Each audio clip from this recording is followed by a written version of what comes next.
You know where you're going. No, I'm lost. You should know, man. You live here, right? By the way, why are you going so slow, man? I mean, I have the trophy, man. The Borg Warner. I see. I'm polishing here. Hey, look what I'm doing. What is that? Well, it's my new way. Instead of, instead of like this, it's four, exactly. Yeah. Okay.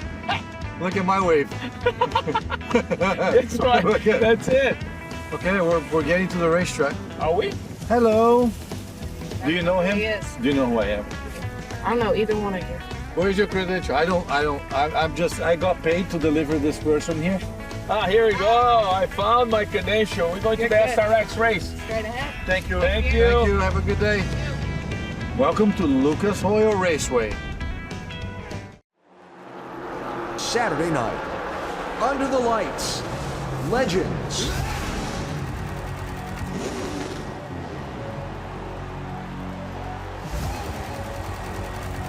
Who will take the checkered flag? Here we go. Buckle up.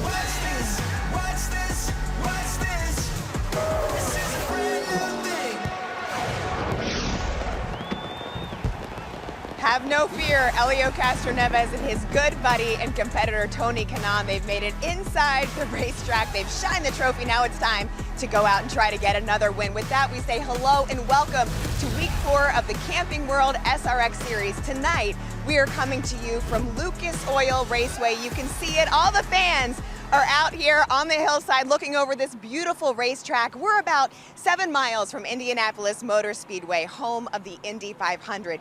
But this track is so special because of its history. One example of that, this is where Jeff Gordon raced to fame as a teenager. Tonight, several guys down ready to go race, and they cut their teeth at this very track. And it's time now to get things started. With the command to start engines, we turn now to 9-time IndyCar champion crew chief, Jim McGee. Jim, take it away. Some real fireworks here tonight. Drivers, start your engines.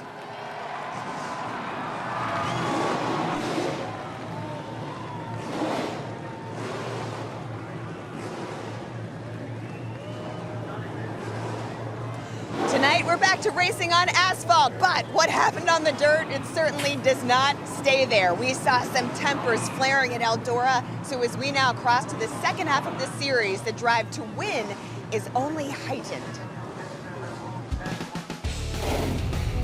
These guys are definitely being challenged. Reaction times are key. Kanaan and Francis Jr. side by side. Oh, trouble. Contact. Kanaan is around. Oh boy. This is the third race that he takes me out. He's gonna get it. Hey, Ernie, stay away from Kanaan. They said he's kind of pissed off. He's gonna dump you. We just gotta take care of our right side from Paul Tracy, looks like. Contact. Bobby Labonte, Paul Tracy. Labonte's around. A lot of damage to the 18 car. Ray Evernham's just cringing as he's watching. Stop damaging my cars. We run down to the hardware store and get a bunch of crazy glue. What are they doing out there? Oh my God! We love to see you fired up, Ray Evernham. Now it's time to send it up to the booth. We turn to Alan Bestwick and 4-time IndyCar champ Dario Franchitti, our driver analyst tonight. Dario, welcome. Guys, are we going to see payback or what? Yeah, that's the open question as we start this night. This is a whole different thing than racing on the dirt at Eldora sliding around. Are we going to see paybacks on the pavement here? Yes, we are. I think we're going to see 2 shows tonight. For the show for the win, and then we're going to see Tony Kanaan, Ernie Francis Jr., and then Paul Tracy against the rest of the field, I think. I think it's going to be an awfully action-packed night. Now, you have a long relationship with Paul, both on the track and off, but you've been the victim of Paul on the track a time or two? Yeah, we as teammates, we're teammates for 5 years. We came together 5 times. 4 of which I think were his fault, 1 was half his fault. But we got on really, really well. There was one. Actually, I don't think that was Paul's fault. That was another. That was Chicago. Yeah, so we almost lost our jobs at the Chicago one. Yeah, our main sponsor was there. So I have been the victim of the chrome horn, shall we say, from Paul Tracy. But I don't envy the other people out there tonight with Paul in a bad mood. And yeah, it's I think a heck of a show, Alan. It won't slow him down for sure. No. Starting positions for the first heat race tonight determined by random draw. Scott Speed, the ringer, is on pole position. And the local all-star tonight is Bobby Santos III. More on him shortly. We've talked a lot about Paul. While they're on the pace laps, let's talk to Paul. Let's have a word.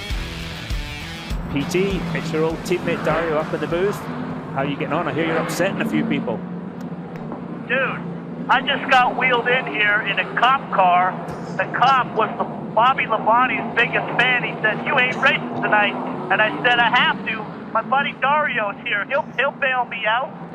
PT, I don't think that's the first time I've seen you coming out of a police car, but that's a different story. So what have you been doing upsetting all these people? Well, you know me, Dario. You and I got into it a few times, but it's all for good fun. But I got to keep my nose clean tonight and try to get some points to move up in the points here. I got Tony right in front of me, so I'm going to try to follow him for a little bit. So can we expect the chrome horn to be unsheathed tonight? Well, if I got to, I got to, but I'm going to try to keep it clean if I can. Have a good night, PT. Paul will take the green flag from 7th position tonight. The car colors will come across the scoring ticker at the top of the screen. Same color schemes the drivers have been in for the prior races of the series. There's our format for tonight. 2 12-minute timed heats. Starting order for the second heat, inverted from the finish of the first. And of course, the average of your finish in the 2 determines where you'll take the green flag for the 76th lap. Salute to America on Independence Weekend main event.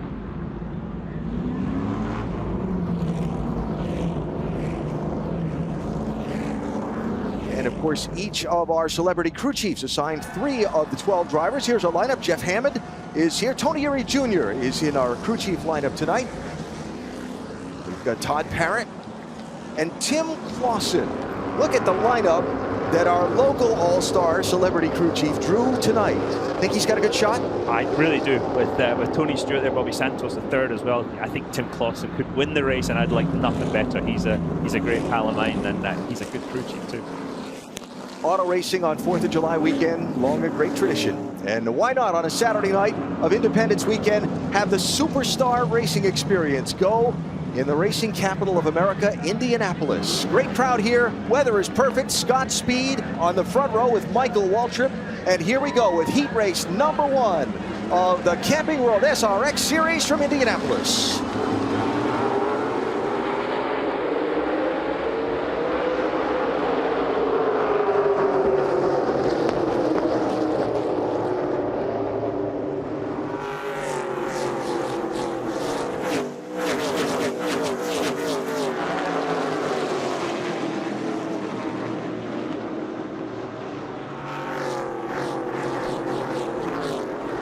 Scott Speed leads lap 1. Dario, one of the unique characteristics of this racetrack says it has 12 degrees of banking. Most of it's right up by the outside wall. Yeah, absolutely. You can see everybody migrating to the outside wall already. It also reduces tire wear, but as you can see everybody migrating, apart from Tony Stewart, he's looking to make some moves already. He's on the inside of Bobby Santos III. You wouldn't see Tony try an alternate line because, you know, you got to pass them where they're not, right? Absolutely right. You can see this car getting loose off of turn 4, but yeah, Tony's got so much experience in this type of racing that somebody like Tony Kanaan has got exactly the opposite. Tony will fall in behind Bobby Labonte, and that'll put Smoke back in 6th position, of course, trying for a 3rd straight win in the Camping World SRX Series after taking the victories on the dirt the last couple of weeks. Side by side, first couple of cars behind there. Paul Tracy being challenged by Ernie Francis Jr. Francis Jr. in the yellow car, and Tracy in lime green. That's all the way back for 8th and 9th. And his nemesis, Tony Kanaan, in the pink car. They told me it was magenta. That is definitely a pink car. Tony Kanaan's in. And he is hounding Michael Waltrip for 2nd. TK running in 3rd position. Let's check down on pit road. Brad Daugherty with us once again tonight. Big fella, what you got? Yeah, AB and Dario, I'm telling you, Paul Tracy over the last 3 weeks has had more hits than the Beatles. They had to bring him in here by police car this afternoon. I think they may have to take him out. He's wrecked Willie T. Ribbs, he's wrecked Michael Waltrip, and last week he absolutely used up poor old Bobby Labonte. PT says he's going to take it easy. It's not in him. Watch PT to come to the front. He's coming up the road. Let's go, Matt. Brad, those shenanigans last week also produced a lot of racing souvenirs. In fact, 60 of these 70 parts back in the SRX junkyard. came from Eldora, the prominent color lime green belonging to Paul Tracy. But Paul also appreciates the passion of the hidden heroes, the mechanics. He walked around and gave each crew member a sizable gift card, thanking them for all their hard work and the fun that he's provided everybody here at SRX. Dinner on PT. Did he ever do that for you, Dario? He did buy me dinner on occasion after he wrecked me, and he did apologize profusely, but that's PT. He's a big cuddly teddy bear, he's wrecking you. He's gonna stand on the gas. Oh, every time. Without exception. He only knows one speed, Alan. That's absolutely right. A couple IndyCar guys there, Marco Andretti and Helio Castroneves trying to mix it up. Saw Ernie Francis Jr. pass Paul Tracy and pick up the 8th position. There's Francis in the yellow car. Another doubleheader weekend for the young 23-year-old. He's racing in Trans Am at Road America tomorrow morning at 8 a.m. He's a 5-hour drive away from that. On board with Tony Kanaan. And if you notice, they make the numbers, the RPM numbers, really big so that these old guys can read it. Exactly what's going on. But you saw the flash in red there as Kanaan hit the rev limiter. Tony catching some oversteer. Look at, back to the right. When you're turning left, your hands are going back to the right.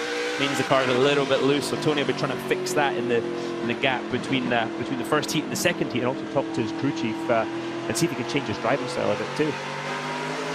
Watch the colors on that. So if he just touched the rev limiter there. That kind of became a thing the drivers were watching for when they were watching each other practice today. Who can kind of touch that rev limiter at the end of the straightaway? So here is 5th place, Bobby Labonte in the teal car and Tony Stewart in the orange car. On board with Bobby and his augmented reality heads-up display. See exactly what he's doing with the pedals, RPM, 7,200. That's a lot for a V8 engine. But look, Bobby's got that style, that distinctive style, head forward, putting some wheel into it mid-corner and catching the oversteer as he gets back to throttle as well. Him and Tony, you can expect them to race with a good bit of respect between each other though. Former teammates in NASCAR Cup competition. Bobby, a former winner here in what was then the NASCAR Busch Series back in 1991, the year he won the championship in that series. And Tony Stewart, of course, winners here in 3 different open wheel series. Is there anywhere Tony Stewart has not won a race? He's got such a wide skill set. And this series, the SRX series, is tailor-made for Tony Stewart. I think he proved that again last week. Yeah, sure did. The variety of tracks, the variety of styles of driving. He loves it. To me, this series is all about adapting. You've got to adapt to the different styles of the tracks and the cars, and Tony's very, very good at that. Maybe one of the best I've ever seen. He's such an old school guy. He jumps in any type of car and goes fast, and he's still trying to put the pressure on Bobby Labonte, but Bobby's got that preferred high line, and he's not going to give it up easily. No. Whoop. Little slip there, you heard? Yeah, you heard the RPM spike as the car got a little bit sideways. This is where Tony's got to be patient. Tony's from Columbus, Indiana. Earlier this week, they named the racetrack at the local fairgrounds in Columbus after him as the caution flag comes out for the SRX green flag lap limit. We'll bunch him up and let him go again in just a minute. Scott Speed started on pole. He's led all the laps so far. We're halfway through heat number 1 tonight at Lucas Oil Raceway in Indianapolis. Camping World is here to fuel your outdoor adventures. From the hottest outdoor gear and equipment to just released brand new RVs, we have everything you need to kick off your outdoor adventure at our over 175 locations nationwide. Right now, you can drive away in a new RV for as little as $5 a day and save up to 40% off RV and outdoor gear. Head into your local Camping World or visit us online at campingworld.com today. Your mission: stand up to moderate to severe rheumatoid arthritis and take it on with Rinvoq. Rinvoq, a once-daily pill, can dramatically improve symptoms. Rinvoq helps tame pain, stiffness, swelling, and for some, Rinvoq can even significantly reduce RA fatigue. That's Rinvoq relief. With RA, your overactive immune system attacks your joints. Rinvoq regulates it to help stop the attack. Rinvoq can lower your ability to fight infections, including tuberculosis. Serious infections and blood clots, sometimes fatal, have occurred, as have certain cancers, including lymphoma, and tears in the stomach or intestines, and changes in lab results. Your doctor should monitor your blood work. Tell your doctor about any infections, and if you are or may become pregnant while taking Rinvoq. Take on RA. Talk to your rheumatologist about Rinvoq relief. Rinvoq. Make it your mission. If you can't afford your medicine, AbbVie may be able to help. Some of us were born for this. To protect people. To help them save. With a home and auto bundle from Progressive. I was born for this. And now, it's prime time. Cut. Jamie, what are you doing? You're not even in this one. I thought it was Thursday. Sorry. It is. No, I thought it was last Thursday. What a beautiful night in Indianapolis as we're doubled up for a restart in heat race number 1 tonight. Our Camping World SRX series racing on this very famous 0.6 of a mile racetrack, and we're getting ready to go with 4 minutes to go in heat number 1. Scott Speed started on pole. He's led all the laps so far. They're doubled up now, though, and Michael Waltrip is again to his outside. If Michael can get the jump on the start here, it's proven difficult to pass, but the outside looks like the favourite line at this point. I'd be watching for Bobby Santos in 3rd and 4th position as well. He's in the red, white, and blue car. Keep an eye on our local all-star, and I'll tell you more about Bobby in a little bit. Speed and Waltrip, then Kanaan and Santos, Labonte and Stewart as they come for the restart.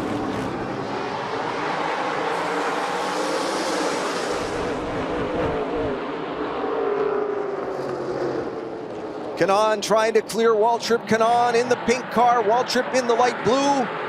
TK to 2nd place. So much for the outside being the preferred line. Tony Kanaan up to 2nd.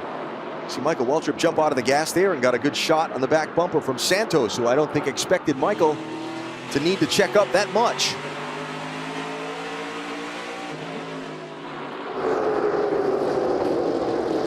Monty and Stewart again, this time for 4th and 5th position. Yeah, Tony Stewart in the orange car has got the he's got the preferred outside line. Getting a little back in the pack. Elio Castroneves and Marco Andretti are racing side by side. This on Elio's radio. And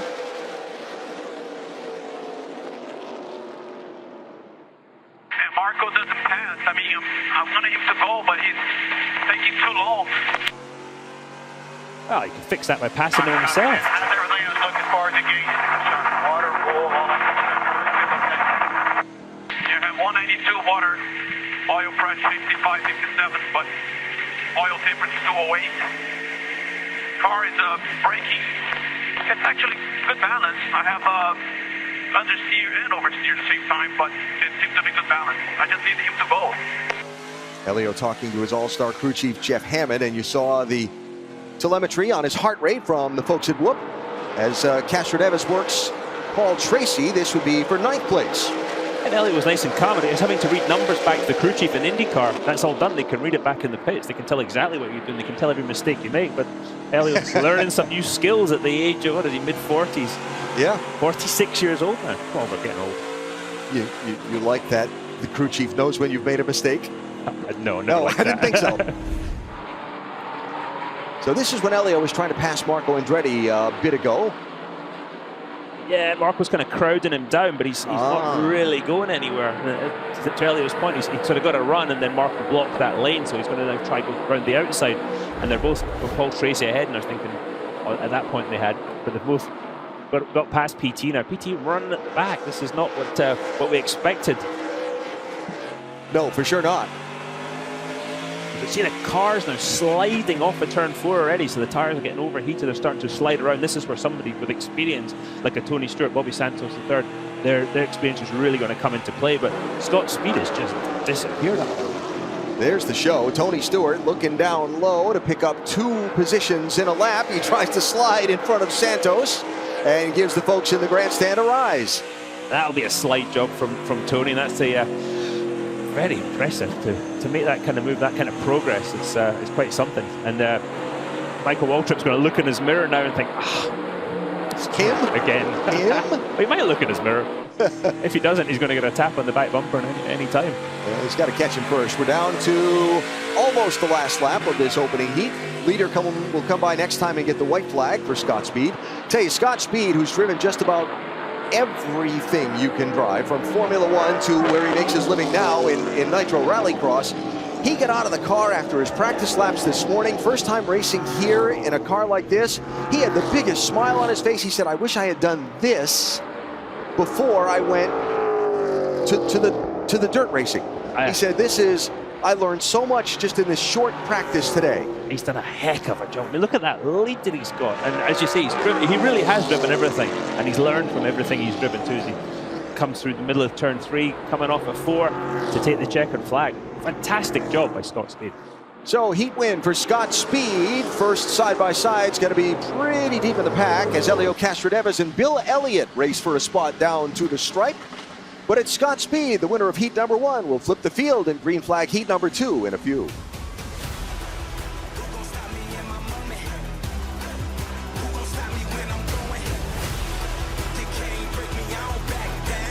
Camping World SRX series on CBS is sponsored by Camping World, America's #1 RV dealer. And by Progressive. Save when you bundle auto, home, or motorcycle insurance. Yes, Elio Castroneves takes his trophies very, very seriously. We're going to have much more on that in just a moment. But first, let's take a look at your Heat 1 results. Yes, Scott Speed shocking a lot of people, finishing that heat in first place, followed by Tony Kanaan, Michael Waltrip there, following up the third. We see Marco Andretti all the way back down at 8th, but Paul Tracy there, everybody looking to see where he's going to end up 11th right now in this first heat, getting ready to get into the second heat shortly. But first, we talked about Elio Castroneves and those trophies. We were all laughing last week when we found out that he wears his Indy 500 ring while he's driving that race car. And for context, it's the size of a Super Bowl ring. Those gloves are really small, so it's hard to think how he fits it underneath there. But he takes his trophies, as I said, very seriously. And if you wonder where his hundreds of trophies are, he gave us a sneak peek and took us behind the curtain. Hey, welcome to my trophy room. That's right. A lot of memories here, great memories. For example, this wall is about pole position. I love it because qualifying for me, it's what gets me going. This actually was really cool what Honda did to me. They kind of like cut a little bit of the head of the engine and gave me as my first win. It was very nice. And this wall here, we have all the big ones. Pole position from Indianapolis.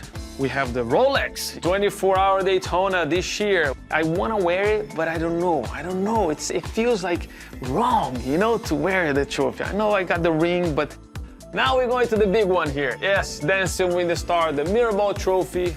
I'm still a big fan of that show, by the way. And the Mecca, the Omega, the Super Bowl, you know, of racing Indianapolis 500.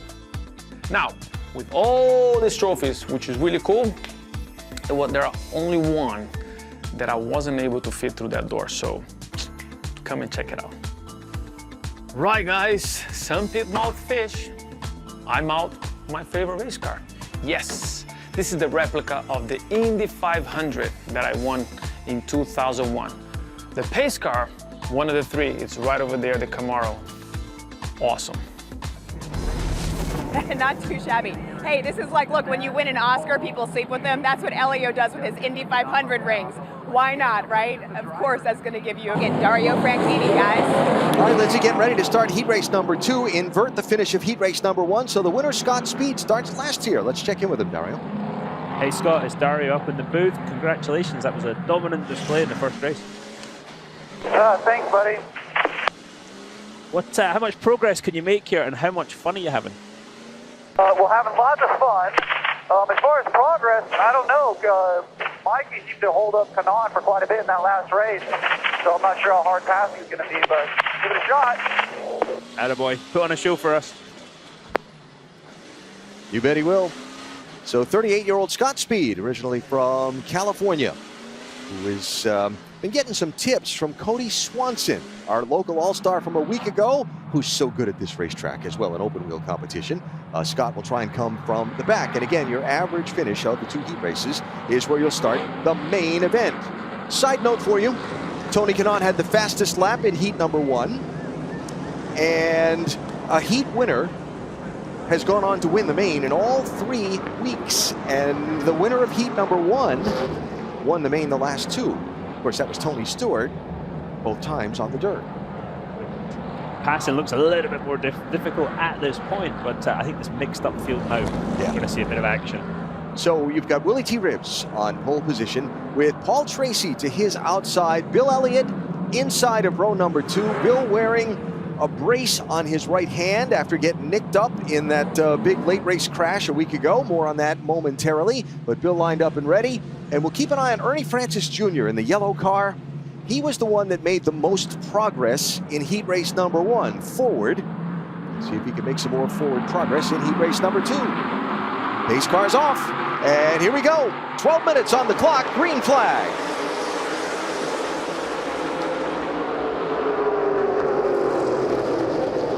I think Willie had a little trouble getting going. Well, I think Paul Tracy started in turn 3 as opposed to coming out of turn 4. He must have learned that one from Helio Castroneves, the man now in second. Helio's famous for his early start, shall we say.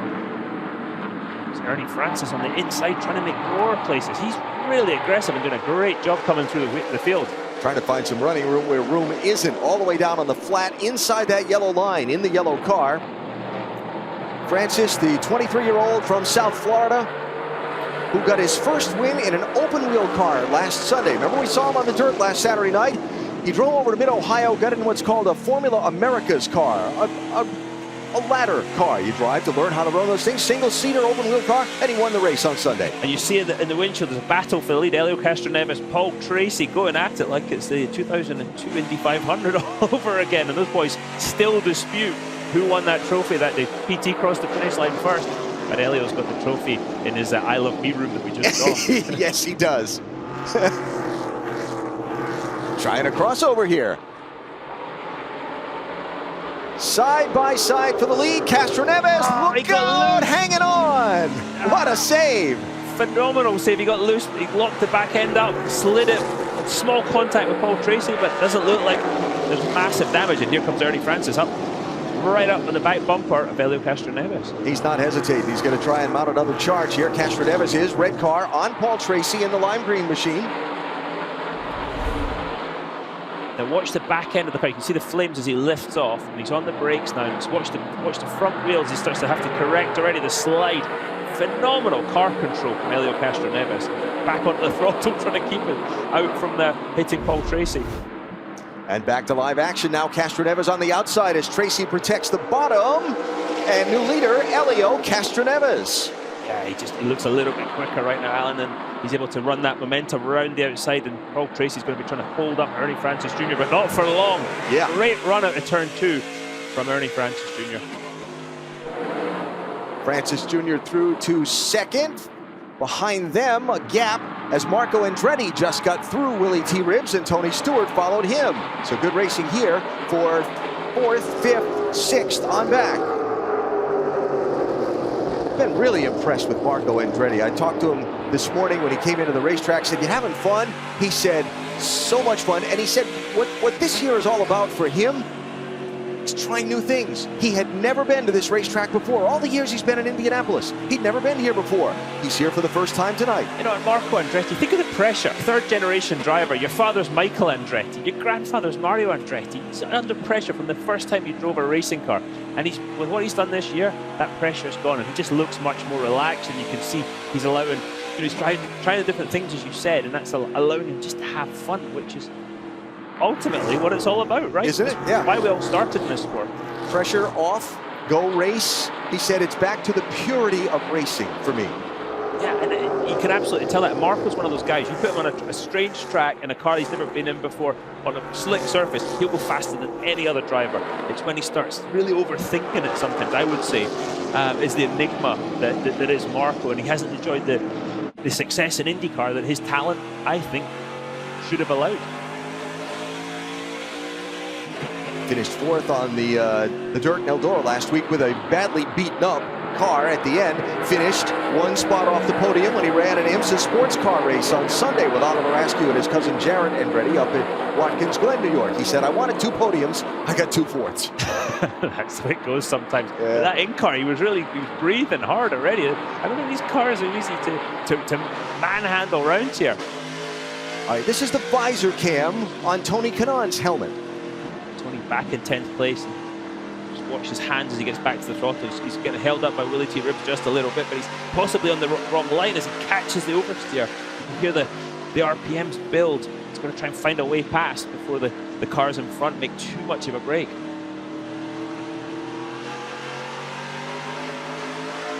So Tony needs to be patient. And looking back from the Willie T. Ribbs machine. Watch Willie's hands as well. He's working hard at the wheel. He's trying to keep Tony behind him. Willie's doing a great job here. This is probably his most competitive showing that I've seen. Tony just can't get the late braking done to do the slide job.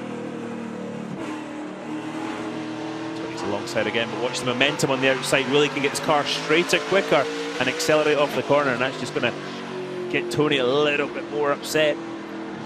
If it was Ernie Francis Jr., I think he might have already put the bumper to him, but Willie's he's probably twice the size of Tony, so he's treating him with a lot of respect, which is, I would say, a wise thing. Yes.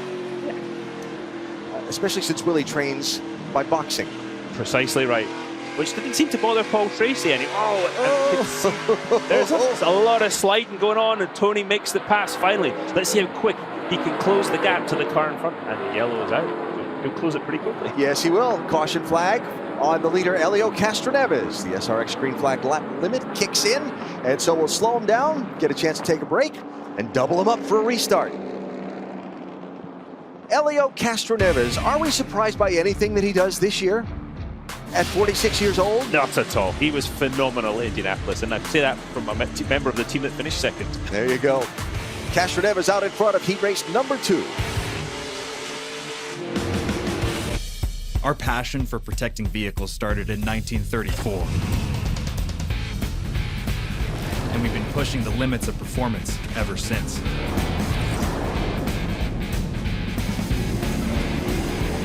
We innovate with the times and have the right filters to fit your needs. It's a trust we don't take lightly.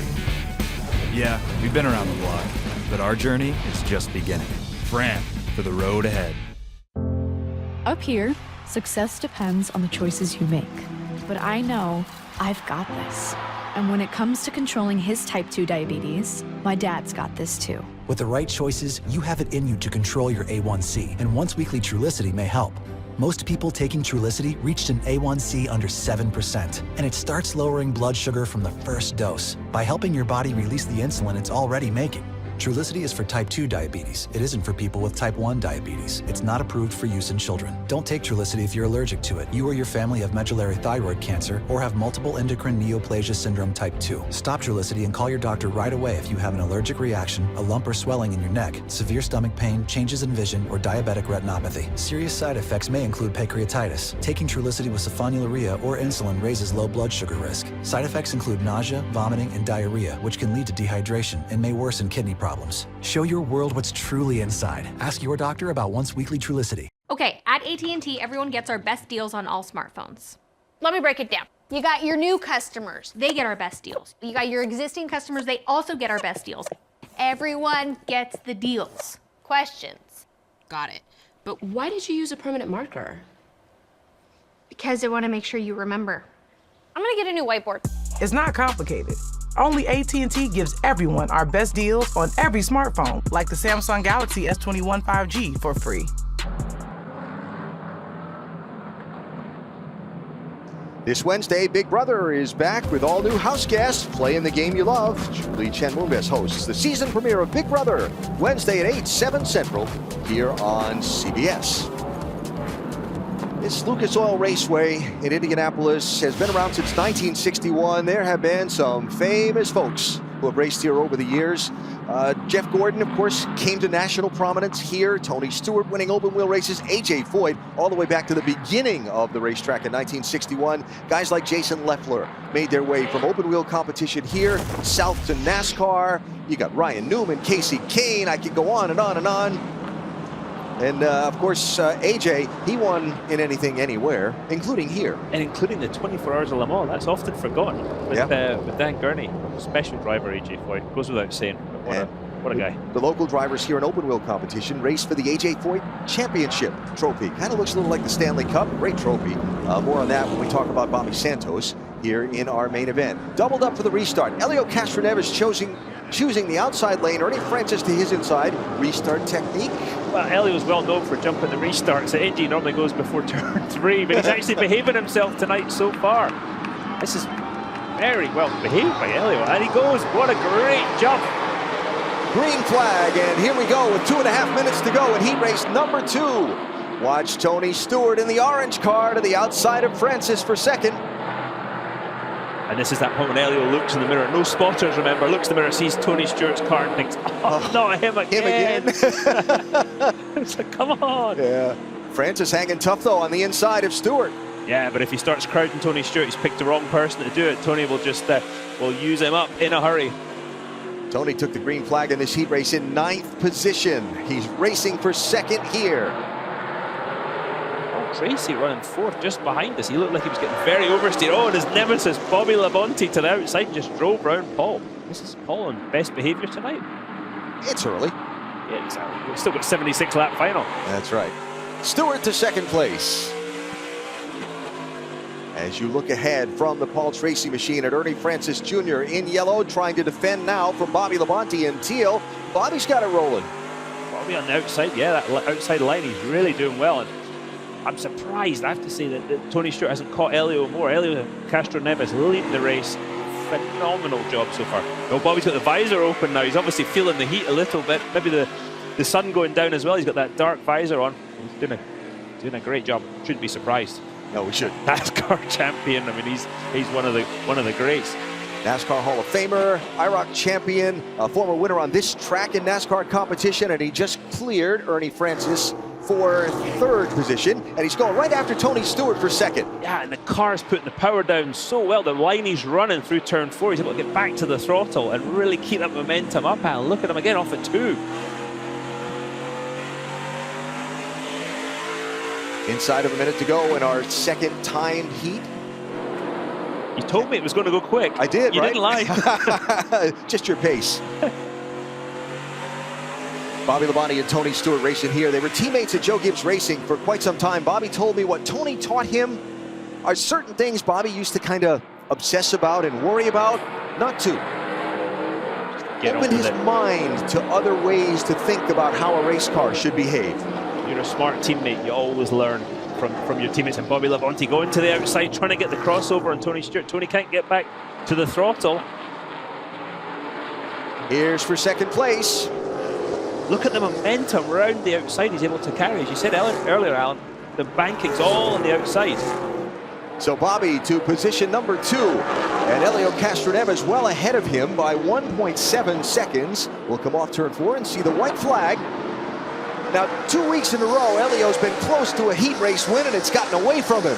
Well, if it gets away from him tonight, it's going to be his own fault because nobody's on the same even straightaway. Phenomenal job from Elio. Really, really impressive. Behind all the hair gel and the teeth and the smile, Elio Castroneves, one of the most intense competitors you will ever meet, whether it's driving a racing car, even dancing, whatever. He wants to win, and he's about to do it. Has done a great job of figuring out these SRX machines. Checkered flag and a heat race win for Elio Castroneves, with Labonte 2nd, Stewart 3rd, Francis 4th, and Marco Andretti coming home in 5th position. Talked about Scott's speed. What kind of progress could he make? He started 12th. He moved up to 7th and picked up 5 spots in that heat race. So 2 heats in the books. The winners, Scott Speed in the 1st and Elio Castroneves.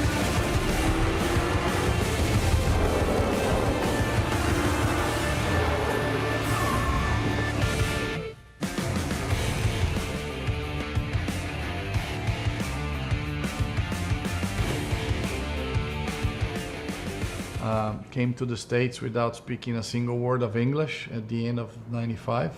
The first 2 years, I lived in a studio in Columbus, Ohio, and all I did was watch CMT at the time, the country TV station, and with subtitles, and actually listen to Garth Brooks songs. That was my beginning of speaking English, and that's how I became a huge Garth Brooks fan. Everybody says, well, you love the music. I said, no, I learned English with him. I guess I got friends in low places.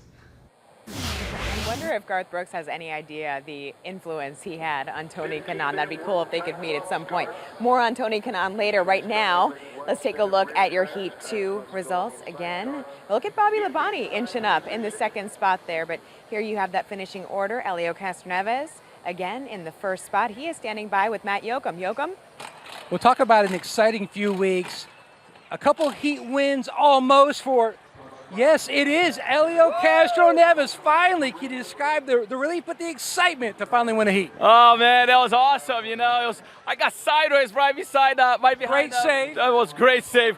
It wasn't me, it was a guy upstairs, but it was awesome. You know, the car was a little bit neutral, but in the end, it was actually doing pretty good. Man, I was just hitting the line. It was like, all right, I think I got this. I tried not to look to the mirror because I saw smoke back behind. I was like, all right, he might be playing with me.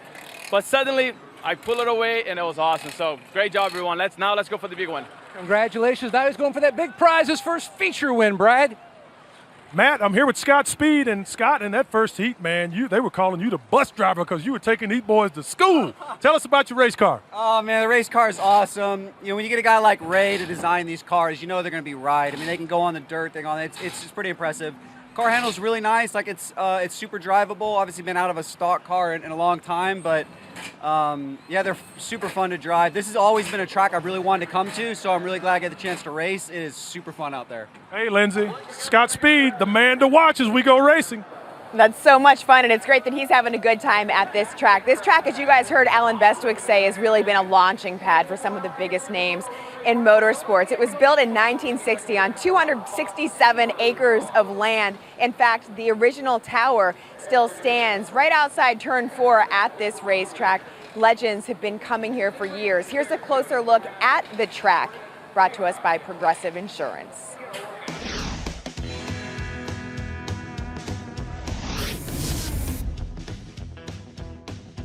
This is Lucas Oil Raceway at Indianapolis, where this year we're celebrating our 60th year of racing. The heritage that it has and the history, the names that have raced out here, dating back to 1961 when A.J. Foyt won the first oval race. It actually used to be a dirt track back in the day, so it's really the history that's been built here. Guys like Mario Andretti, Jeff Gordon started his career here, Ryan Newman started here, Tony Stewart's raced here. Some of the biggest names in all of motorsports, they've all funneled through here at some point in their time. It started out as Indianapolis Raceway Park and was known by that name for more than 40 years. And most notably now it's Lucas Oil Raceway at Indianapolis. We actually sell a shirt that says, I still call it IRP. Nice.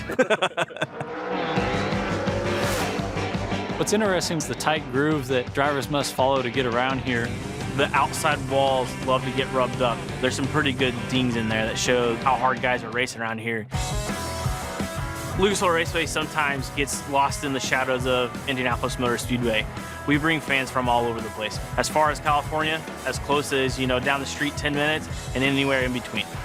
When we have a full house, it's tough to beat. It's a lot of grassroots racing fans that are very passionate about the sport. This is the racing capital of the world. What other place would you want to be and win a race than here in Indianapolis? So much history here. That's also a true statement for the guy that is standing by now with our Matt Yoakum. Yoakum, I would imagine the man you're standing with is very happy. And 2 decades ago, this guy, Bobby Labonte, won here when it was IRP in the old Busch Grand National Series. Fun then, fun tonight. So who are you worried most about? You got the kid coming up, Ernie Francis Jr., your old teammate. Yeah. Smoke, who looks much thinner, by the way, in our video thing, filling up your mirror. Yeah, I don't know. I mean, man, I didn't run that good the first part, and then, kind of, I don't know, moved around a little bit. My car kind of came in a little bit better, so kind of reminds me of, days have passed, and Tony and I are racing together there, and just, heck, I don't know. I mean, it's so hard because we all kind of run pretty good, and somebody's going to be a little bit better this time, and it's hard to, make that move sometimes. So I'll probably worry more about Tony because he's the favorite. But Ernie is obviously really, really fast. And then, there's a handful of guys back there, and Elio winning this and celebrating with the crowd. I'm surprised he didn't get out and jump on the fence for winning the heat race. But no, I mean, it's going to be hard to maintain yourself in a good composure because some guys might come that are saving their tires. It's hard to tell. Certainly got to be mistake-free, Brad. Thank you, Matt. Marco, you must feel 7 feet tall with the way you performed in those 2 heats. Actually, if you will show, Marco is standing on the wall here. He is 7 feet tall. How was your race car? How much fun is that? You've never been inside this facility. Give us a synopsis of the evening for you.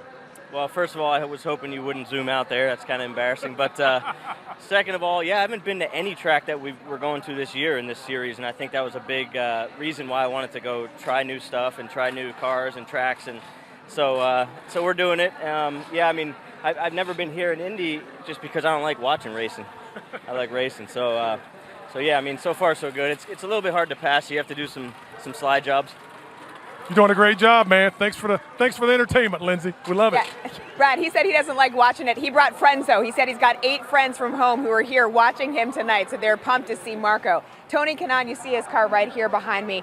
8 years ago, down the road at Indianapolis Motor Speedway, the crowd went wild when he won the Indy 500. It was a lifelong dream of his. He brought so much commitment to something he didn't know he would ever accomplish. He brought that same commitment here to SRX. The way he's training is specifically designed to keep up with the younger guys.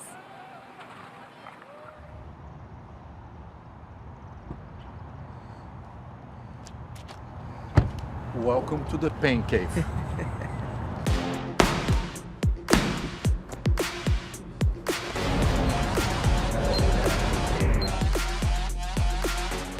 Show off for TV today. Yeah, man.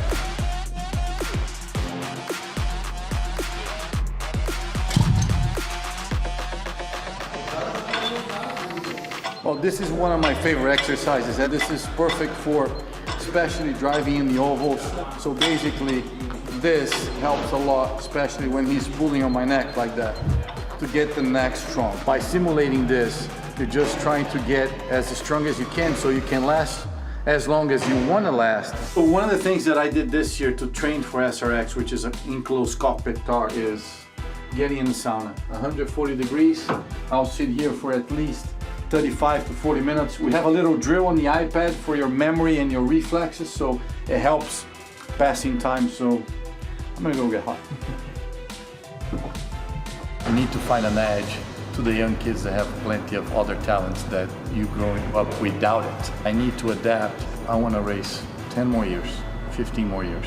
But in his 12th attempt at Indianapolis, where he has led 9 different races, after years of frustration, the satisfaction of knowing his name will go on the Borg Warner Trophy. I love you, brother. Great job.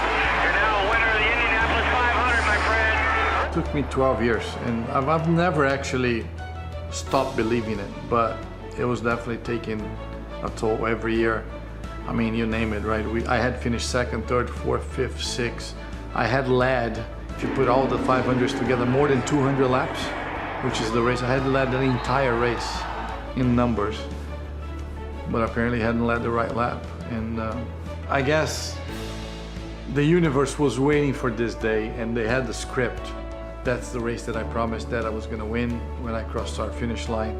I'm pointing it up. I'm like, I told you, I told you, I told you. That's exactly what I was saying. He has waited so long to taste the milk at Indianapolis. I mean, it changed my life. It certainly did. Now for more driver reaction as we get ready for the feature, we send it again to Matt Yoakum. Always a guy to watch, Ernie Francis Jr. You told me earlier lessons learned on the dirt at Eldora as far as pace. Did you go with that game plan here tonight? Yeah, I was just trying to just run a steady pace out there, trying not to burn up the equipment too much. Car felt pretty decent in the start, picked up some push towards the end of it. That was pretty much all I had on that last restart, so I'm going to make a few adjustments, see if we can get a better car for us in the future, and try and get a better finish. But really happy with it. Solid points for the championship, and that's what we're after out here. Excitement last week in the feature. Keep an eye on the yellow banana, Lindsay. Thank you very much, Yoakum. You know, if you want a good laugh or you want a good story in the garage, just find Willie T. Ribs. He's having so much fun, but he's also a guy that made history in this sport. Here, he shows us the unique bond with his son and why this sport means so much to him. Good shot. These are not baby targets here, son. To make you happy or make you sad. Right in the center. You know, my hobby was shooting sports. I liked shooting clay, and I did a little competition. And Theo would go out and push the buttons for me when he was a little kid. And I could see he really liked it. Good shot. I love being with my dad, and me and him have a super tight relationship. So obviously as I get older and he gets older, you know, that time is super valuable. It sort of developed a bond because we started shooting together, and then he took it to the next level. He's blazing his own trail. He's the top African-American shooter in the world. His focus was the same focus I had driving a race car. You know, racing is difficult, right? Being successful is difficult no matter who you are. But in my case, my color made it more difficult, right? It's already hard, but I was a pioneer in the sport. That's not why I was racing. I was racing to win. It was Willie T. Ribbs as a race driver. In 1991, I just didn't make racing history in IndyCar. I made sports history by qualifying for the Indy 500. And the checkered flag is out for Willie T. Ribbs. And Indy 500 is a global event. It was sports history. I didn't feel tearful. I just felt very happy, and I felt overwhelmed that everyone was giving me that support. It's overwhelming. It was, without question, at 4 to 5 minutes was the greatest 4 to 5 minutes in my entire life. It gave a path. It showed that other drivers of color, that there's a path there. They could see that it could be done. That's very satisfying. And Willie has shared his love of racing with his son since day one. He told me when his son was just 2, he snuck him into the Indy 500 garage by putting him in the cockpit of his car with a blanket over top of it. Brad Doherty, you ever seen anything like that? No, that's outstanding. Willie T's one of my heroes. And speaking of heroes, I'm here with the smartest crew chief in the history of racing.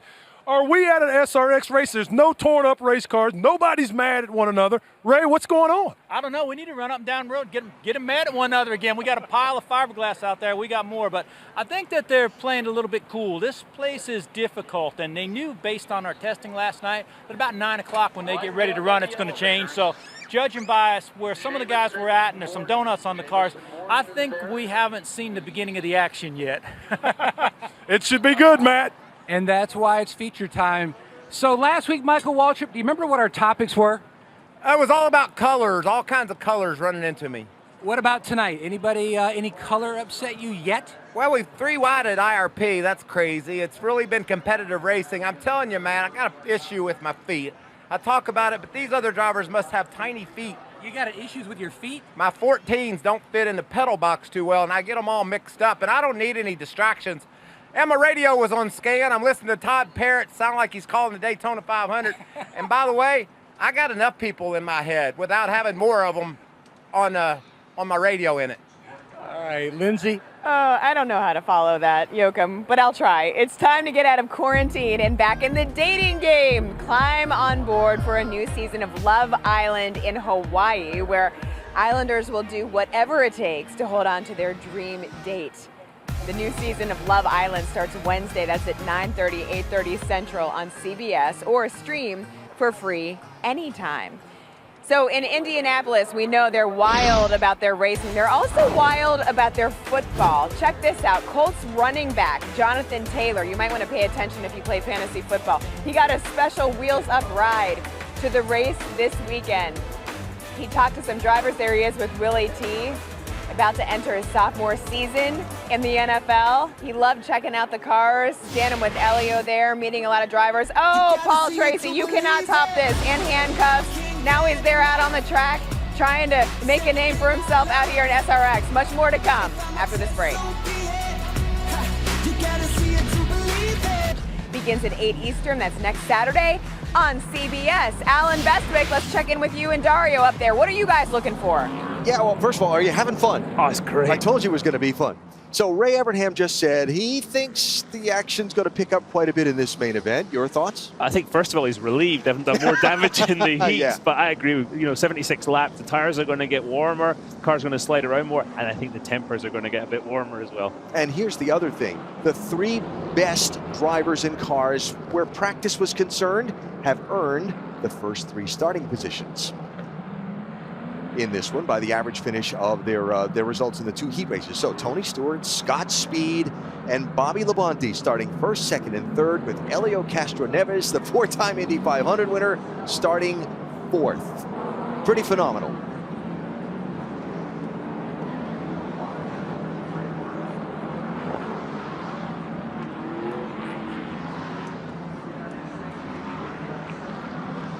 So the format for the night where the feature race is concerned, as you look at the rest of the starting grid, is 76 laps. It's Independence Weekend in America, 1776. There's a short track outside of Philadelphia that always ran a race called the Freedom 76. Ray, being from New Jersey, very familiar with that race. And he had that inspiration on his way out here. Yeah, let's run 76 laps. So that's what we're going to do. I think this is going to be quite an interesting 76 laps coming up. I do. Caution laps will count until the last 6. The last 6 laps have to be green flag laps. And our progressive race analysis shows you our heat winners tonight. Tony Stewart, what a shock, gained the most positions of any driver on the night so far. And it's the first race with no track incidents in those first 2 heats. Well, I've gone and said it now. I know, but that's maybe why we said it. Tony's going to be hard to beat. He always is. Yeah, for sure. So this racetrack that measures just over 6/10 of a mile around, very flat except for 12 degrees of banking right up by the outside wall. We saw the drivers. You can go down low to try and pass. It's harder on the car. Yeah, you've got to commit. You've got to commit on the corner entry to a slide job. They carry maximum speed. We saw Helio trying to do it earlier when he was trying to pass, and he really got trying to pass Paul Tracy. In fact, he got oversteer, got the back of the car started to slide, and he almost took them both out. So not an easy thing to do. And as far as the fun factor on the night, these drivers, they're going to work hard here. They're going fast at this racetrack. They are going to work hard behind the wheel for every position they get. Yeah, they don't care about championship points. This is all about tonight, right now. So here we go. Pace car, that 34 Ford replica that Big Machine Records has provided. Johnny Benson behind the wheel, hits the pit lane, doubled up. 6 rows of 2. With Tony Stewart in command of the start in the orange car on the outside. The main event, week 4 of the SRX series, is green. Fabulous start by Tony Stewart right on the outside.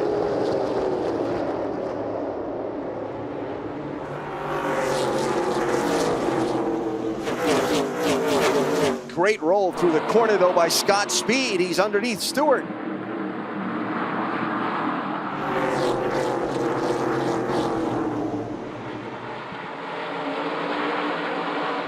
Incredible job by Scott Speed. Taking the lead on the inside there. Now he's going to sort of look after his tyres. But Tony Stewart coming right back to the inside. I think we're going to have a battle all night between these two. He's got to look after his back bumper is what he's getting to look after for the moment. Side by side for 4th and 5th place. Bobby Labonte in the teal car on the outside. You ride with him as Ernie Francis Jr. challenges and squeezes in line in front of him. Can he keep momentum up? Momentum up, down low on the inside there. It's looking more difficult as Bobby Labonte goes back to the outside but can't get back to the throttle. That's going to become increasingly difficult to make those passes on the inside as the tyres start to wear. And the first 5 really up close and personal at the moment. And that's one of the things that will come into play for these drivers over a lengthy race tonight is tire management. You got to have something left to race with. Laps 70 through 76. Tire management, brake management, temper management. Yep. All going to be looked after. And the balance of the car is going to change as well. The front slides, the rear slides, how it handles front to rear will change as the night goes on. Looking ahead at Ernie Francis Jr., I mentioned he got a win in an open wheel car last Sunday at Mid-Ohio. As you drop back now, here's Marco Andretti and Tony Kanaan, black and pink machines, racing for 7th and 8th. We ride with TK and the visor cam. Yeah, these two old friends, old teammates of mine as well. They're playing nice so far, but Tony's going to want to get past Marco. Marco's using all the road on the exit of the corner. Tony's going to get past and head up the road. Can I just clarify there, by old friends, you meant like they've been friends for a long time? No. Especially Kanaan. He is working hard to see if he can find some running room around Marco right now.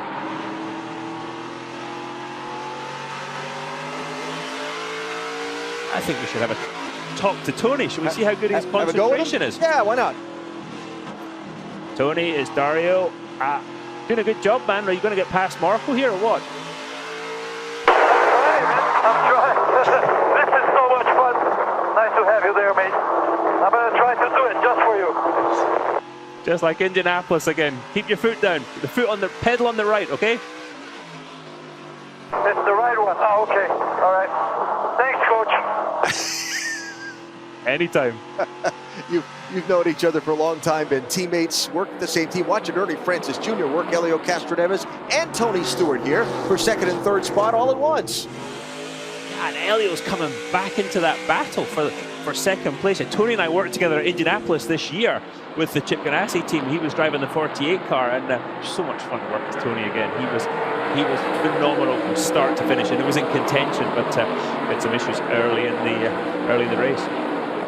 So Tony Stewart loses the lead and second place to Scott Speed and Ernie Francis Jr. Now he's got Helio Castroneves kind of peeking around the back corners of that orange machine.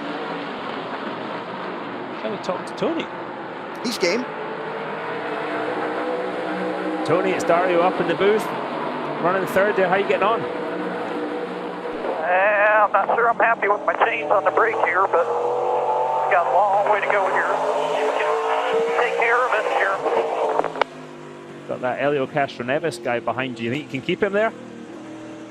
I don't know. He's probably checking his hair in the mirror. So he was pretty tough that last segment. So we're gonna have to run hard enough to stay ahead of him. I couldn't hold Ernie off, so they got a hell of a race going on in front of me. Go fast, take chances. For the race lead up front. Tell me what I need to do different. I'm obviously not doing it right. Good pass the lead there. He's talking and driving quite happily. A lot of fun. All right, Castroneves looking for Stewart on third as the new leader is Ernie Francis Jr. All the way to the top spot in our main event. Here's Castroneves. How about Francis Jr. just making that bottom side of this tough racetrack work? And the whole way out the corner, he's sliding the back of the car, sliding the tires. He might be using up his tires a bit, but he's doing it to go forwards. What a great pass by Ernie Francis Jr. Guy who's the 7-time Trans Am champion, but this is an oval. And look at the caliber of people he's racing against. Incredible job. So someone you know well, Scott Goodyear, long-time IndyCar competitor. Came within a whisker of winning the Indianapolis 500, is the race director for that open wheel series that Ernie Francis Jr. is racing in addition to SRX, in addition to Trans Am. This is the praise that Scott, our mutual friend, offered about Ernie. He said he's got a little AJ Foyt, Mario Andretti, and Tony Stewart in them, in that he can jump back and forth between all these different types of cars and adapt so quickly. Okay then, that is high praise indeed. You know, Scott, typical taciturn Canadian. He's not once forgiven praise where it's not due. That's big. I'm not sure Tony Kanaan would give him quite that praise, but what a great job he's doing. We're on board with Helio Castroneves, augmented reality. Look, Helio's put all kinds of pressure on Tony Stewart. I think Tony's having to use every part of his skill to keep Helio behind, but Helio's down the inside and he's made the pass. Now behind Stewart, Michael Waltrip and Bobby Labonte side by side. Waltrip in the blue car, Labonte in the teal. Bobby Labonte's just sitting there, Alan, on the outside, just looking after his tires, nothing too crazy yet. So like him. So like, yeah, I remember watching him when I first came over here in the late 90s, early 2000s, and that was the one thing I thought. He thought about the end of the race the whole way through. Bobby is a behind-the-wheel tactician, for sure. And, of course, has a lot of experience at this racetrack and really, really wants to win one of these things, by the way.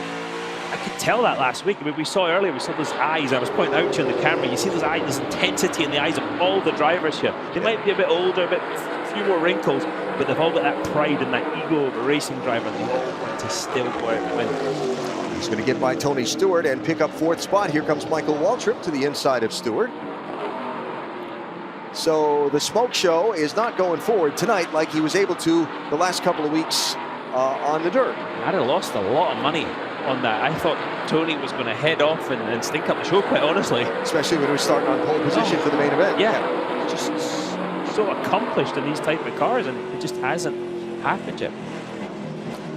So you heard Tony talk about the changes he and his crew chief made during the break, not necessarily working out. Wayne Wormy, the car chief for Labonte's car, and Tony Uri Jr., the crew chief on that car tonight. And these are the changes they made. So air pressure in the right front takes some out in the rear. So the car was probably a bit nervous on the rear, so that would allow the front to slide a bit more, bring the car more into balance. You're always searching for balance, but the front and the rear working together. Because if the front slides too much or the rear slides too much, you cannot carry the momentum that's required. And it changes over the race as well. 21 laps already into that 76 lap race. Yep, doesn't take long. This is a fast racetrack. I think that's one of the reasons the respect's been there between the drivers, is because it's such a fast track. They're not playing around. They're not sort of on dirt as they were last week, and they were able to bash into each other a bit. A lot of different lines actually being used now as well. And taking into account, we talked about the brake temperatures as well, and that's where some of the experienced drivers will come to the fore. And Elio, I mean, in an IndyCar, you go as hard as you can from lap 1 to the end of the race, but I think we're going to be a bit more careful here, as we see Scott Speed and Elio. I think IndyCar is one of the few things that Scott Speed might not have actually driven. So he looks in his mirror and sees the red car of current Indy 500 winner Elio Castroneves. And one of the things that all the guys that drive IndyCars talked about having to adapt to here. IndyCar, you charge the corner, charge the corner, charge the corner. That's what downforce does for you. It's a wonderful thing, yeah. You've got to, not here. Not here, no, absolutely not. That big wing looks really cool, but there's not too much downforce, which is exactly what you want, because you can run close. I mean, look on camera, look how close the guys are running to each other. It's Tony Kanaan, Bobby Santos Jr. Yeah, or Bobby Santos III, I'm sorry. Yeah, let's talk about Bobby. 35-year-old from Franklin, Massachusetts. He is he runs everything that has open wheels usually. He's done some NASCAR racing as well. His grandfather raced modifieds all over New England. And when I was a kid going to races at Seekonk Speedway, that is his grandfather, Bob Santos. Now, one of the reasons I kind of loved watching him race, remember the Fritos packages where they had the character, the Frito Bandito? Well, that was what the track announcer called Bob Santos. And so as a kid, I loved watching Bob Santos race because he was the Frito Bandito. I love that. So I watched Bobby Santos III drive in the modified up there at Loudon, and it was quite something to see on that track. It was more like a slipstream and sort of bump drafting and stuff. He's not bump drafting right now though. He's trying to put a pass on Tony Kanaan as we go into yellow. Caution out, the SRX green flag lap limit in our main event tonight. Bobby Santos competing for the A.J. Foyt Championship at this racetrack. He'll run a midget later tonight. And he's 1 point separated from second place in the championship. The other guy, well, that's Cody Swanson, last week's local all-star.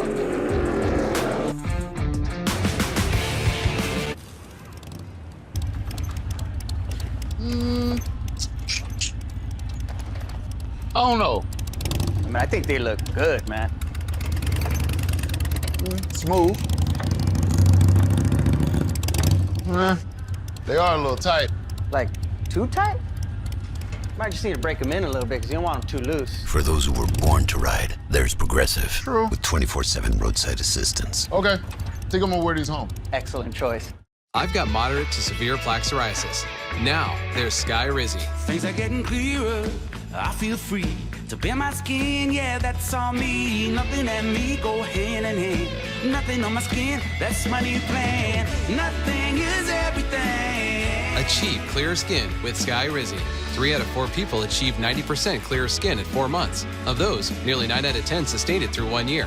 And Sky Rizzy is 4 doses a year after 2 starter doses. I see nothing in a different way. It's my moment, so I just gotta say, nothing is everything. Sky Skyrizi may increase your risk of infections and lower your ability to fight them. Before treatment, your doctor should check you for infections and tuberculosis. Tell your doctor if you have an infection or symptoms, such as fevers, sweats, chills, muscle aches, or coughs, or if you plan to or recently received a vaccine. Nothing is everything. Now is the time to ask your dermatologist about Skyrizi. These used cars look the same, but how can you tell which one's the better deal? Bring in Dad from Sarasota? Hey, Dad.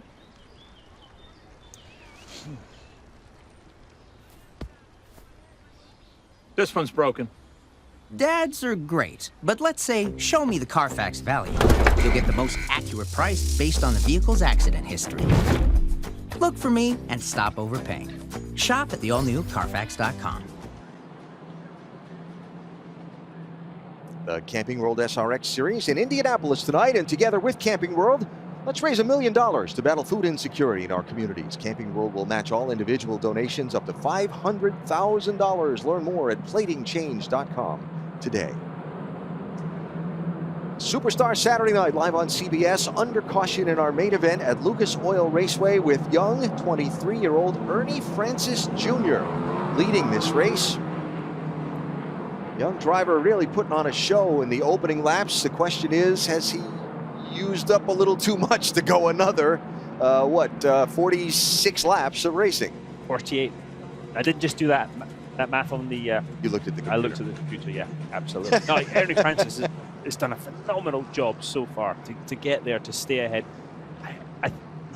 This yellow flag period, this caution will be good for him, cool the tyres down a bit, cool the brakes, but he's got Elio Castroneves right behind him. Scott Speed's going to be alongside him. I think that's the danger point. He needs to try and make a break quickly if he wants to keep this lead. All right, so while we get the field sorted out for the restart, you've got Francis Jr., then Scott Speed, then Elio Castroneves running third. Let's talk to Elio. This will surprise me. Elio, it's Dario in the booth. How are you?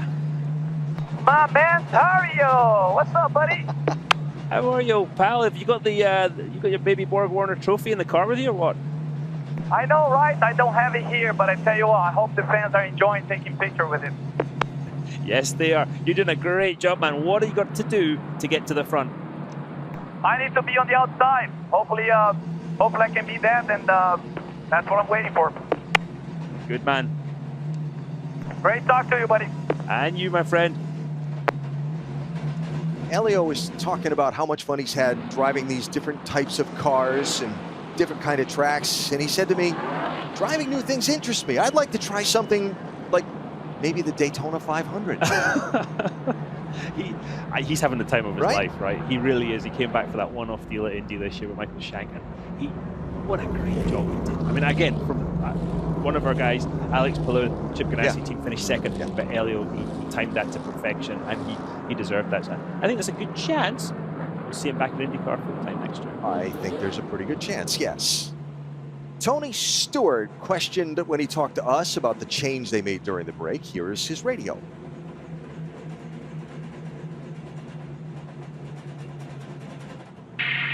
Tony, is it just getting worse for us? Yeah, I mean, I'm back to my entry up. I'm trying to sneak rear brake back in and trying to do everything I can to be easy on the front. It's just the 2/3, the 3/4 mark. It's way worse than it was. At least before I could get turned, I just couldn't get back in the gas at that point. Now I can't even get turned. But I mean, my forward drives better, but I can't get rotated to get in the gas. That's Tony on the radio with Tim Clausen, the 2011 USAC Crew Chief of the Year, USAC National Titleist in 2018 and 2019 with Clausen Marshall Racing, and he is Tony's Crew Chief hookup tonight. And Brian Clausen's father. Yes. And a really good man. So you see, Tony has lost 4 spots since the start of the race. Ernie Francis Jr. is the guy moving forward. He's gained 4 spots. Francis in the yellow car has chosen the outside lane. Scott Speed to his inside. Poor Elio, he wanted the outside lane. He's going to be on the inside for the restart.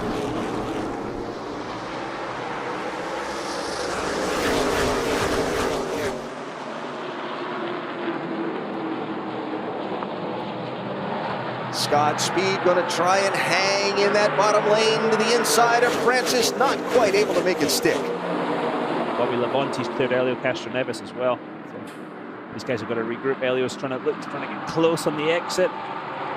Ernie Francis Jr. again, he's made that gap. As you see Helio Castroneves on the inside of Bobby Labonte, kind of keep the car down there and get back to the throttle. Remember that great save he made trying to make a low pass earlier in one of the heat races? That was on Paul Tracy he was trying to go for. Oh, there's Tony Stewart to the outside. Start to march back towards the front. A little 3 wide, that's not going to work off that corner. Yeah, and Marco wasn't doing that on purpose. That was just 3 into 2, wouldn't go.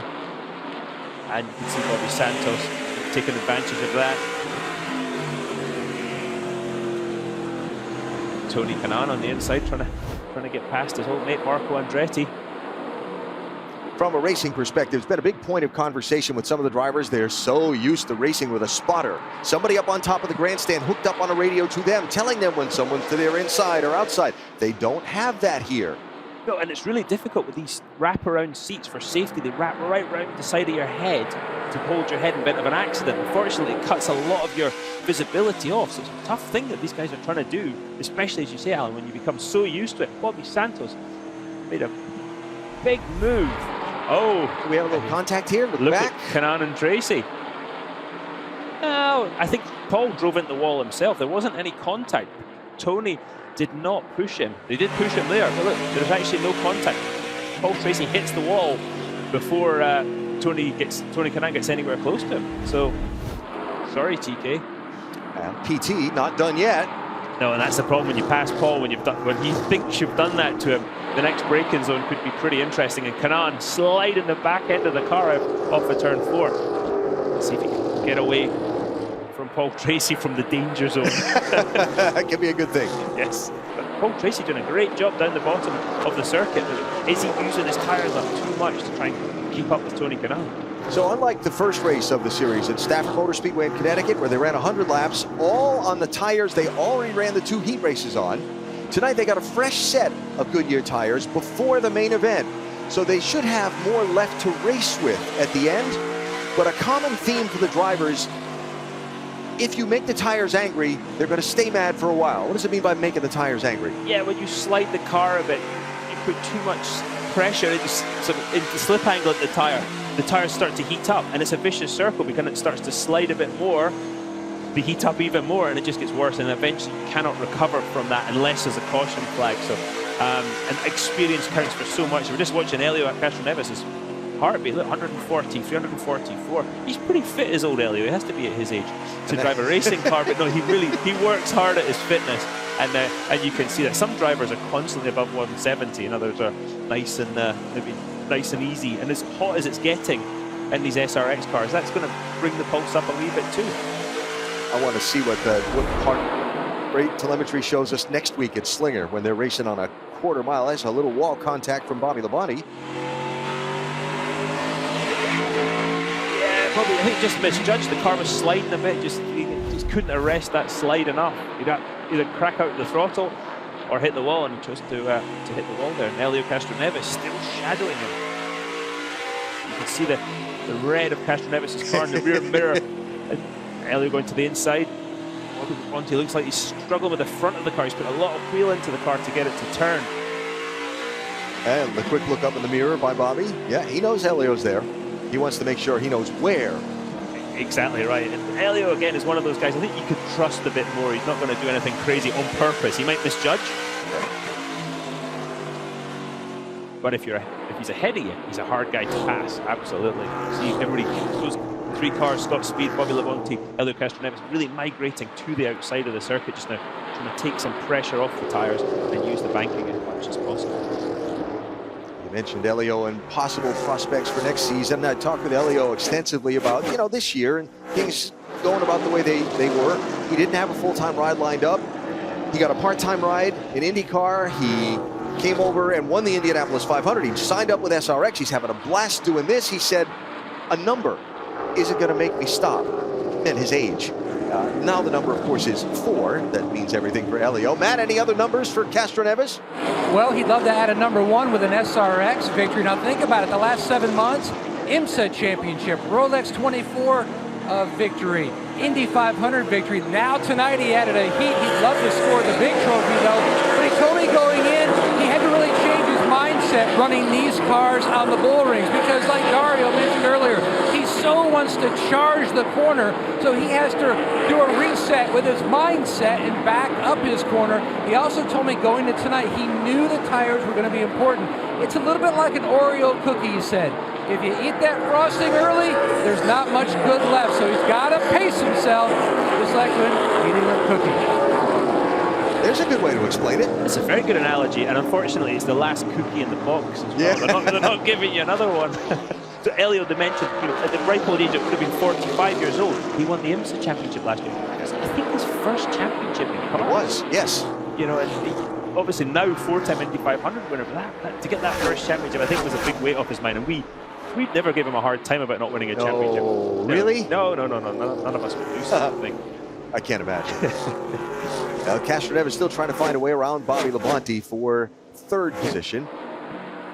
And yellow flag will wave over leader Ernie Francis Jr. off of turn number 4 as we hit the second of our SRX green flag lap limits. Relatively clean race tonight so far. No incidents. Some scars on the sides of the cars from some rubbing. I believe Hinch used the phrase rubbing his racing last week, borrowed from Days of Thunder. It's not wrong. Yeah, not wrong. Well, what a night for Ernie Francis Jr. so far here in Indianapolis.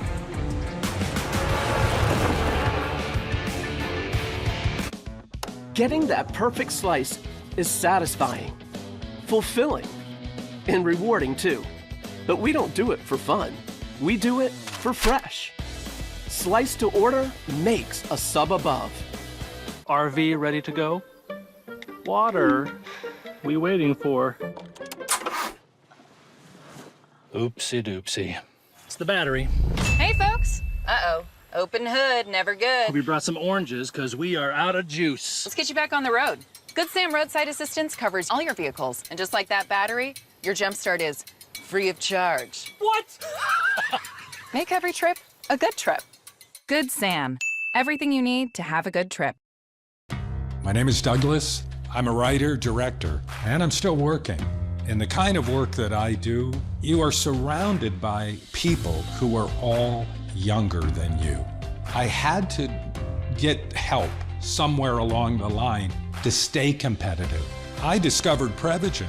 I started taking it, and after a period of time, my memory improved. It was a game changer for me.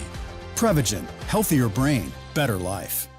Hi, Verizon launched the first 5G network, and now we want to be the first to give everyone the joy of 5G by giving every customer a new 5G phone on us. Old customers, new customers, families, businesses, in-laws, law firms. Every customer, new 5G phones when you trade in your old ones. And if you're not a customer, we'll help cover the cost to switch. Just ask Wanda, she's been with us since now. Upgrade your phone, upgrade your network. Alone, chicken, onions, peppers, and cheese have potential. Together, they have a purpose, a destiny, and a name. Because grilled to order makes a sub above. 50 laps down, 26 to go in our main event tonight in the Camping World SRX Series at Lucas Oil Raceway in Indianapolis. Under the yellow, Bill Elliott has come to pit road. Let's check with Matt. And under SRX rules, under yellow, if you hit pit road, no matter how long, you will not lose a lap. Bill said he had a vibration, and the SRX guys just checking to make sure that all the lugs were tight, seeing if there might be something amiss with one of the tires. Looking things over right now on this number 9, trying to get him back out there. Yeah, Bill banged up a little bit in last Saturday night's race at Eldora in that late big crash. So Bill cracked a bone at the back of where his right thumb meets his wrist bone. And he's wearing that brace under his driving glove tonight. Bill said to me, you know what the interesting part was? He said, I'm on Medicare now. So is he 65 years old? Awesome. He said, so I went through all this and got to check out the Medicare system. I mean, that's the thing. He doesn't have to do this. Right. And that he was not giving up his race car in this race tonight. Why do you think Bill Elliott achieved in his career what he achieved? You know, it's talent, but he's got to be stubborn too, right? Desire. And the reason he's here, he said, I'm still competitive. Yep. And there he is. He's had a rough go of it so far, a couple of mechanical issues, and then caught up in that crash, not of his own making, last Saturday at Eldora, but here he is out there with that brace on the right wrist and plugging along. That's not going to feel pleasant. Trust me, I've driven a few broken bones in my time. It's never much fun. It definitely takes away from the enjoyment, especially when the adrenaline stops. Bill said he went to the doctors. They asked him, "Are you allergic to anything?" He said, "Yes, pain." Him and me both. Actually, I was okay with pain. It was mild discomfort that used to annoy me. Yeah, okay. All right, we're doubling up the field. We're going to get ready to go back racing. And it's been the Ernie Francis Jr. show so far tonight in this main event. The 23-year-old who practiced up at Road America in Wisconsin in his Trans Am car, drove the 5 hours down here to Indianapolis. Overnight, came here today, had to miss qualifying for Trans Am, which is where he's won his 7 straight championships. He'll start last in the main event there tomorrow. 5-hour drive away. The green flag's at 8:10 a.m. tomorrow morning. Talk about desire. So when they get done, he will sleep in the back seat of the car while his family drives from here to Elkhart Lake. That's old school. Well done, Ernie. He had a trophy with him. Yeah. Make the drive a lot shorter, I bet. You think? Yeah. Oh, absolutely. He is a delightful young guy to talk to. He's got obvious talent and a big personality. And his thing for being here in this series, racing against all these other superstars, is to introduce Ernie Francis Jr. to the broader motorsport world. He's definitely done that, hasn't he? He's in the yellow car on the outside. Scott Speed is to his inside. We go racing with what'll be 23 laps to go in the main event tonight. Fabulous jump by Ernie Francis Jr.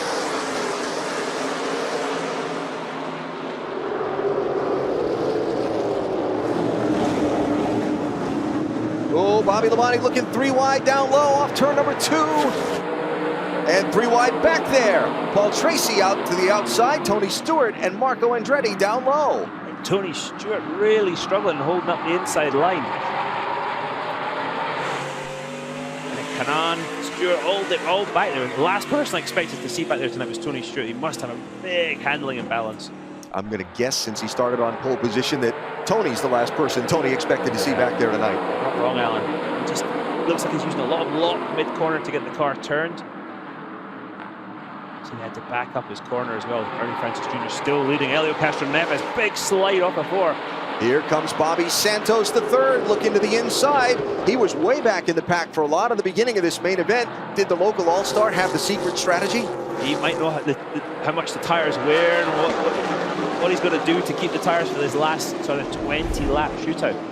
That great restart shot from the drone, and Ernie Francis Jr. is gone already. Oh, Tracy got the wall. Yeah. And then Paul, look at the runny though. He gets off at turn 2, and the door gets closed. This is funny. Michael Waltrip will be repaying a favor from earlier, just closing that lane down. Didn't put him in the wall, just closed the lane. That could have been ugly. That was a good job of jabbing the brakes there by PT for sure.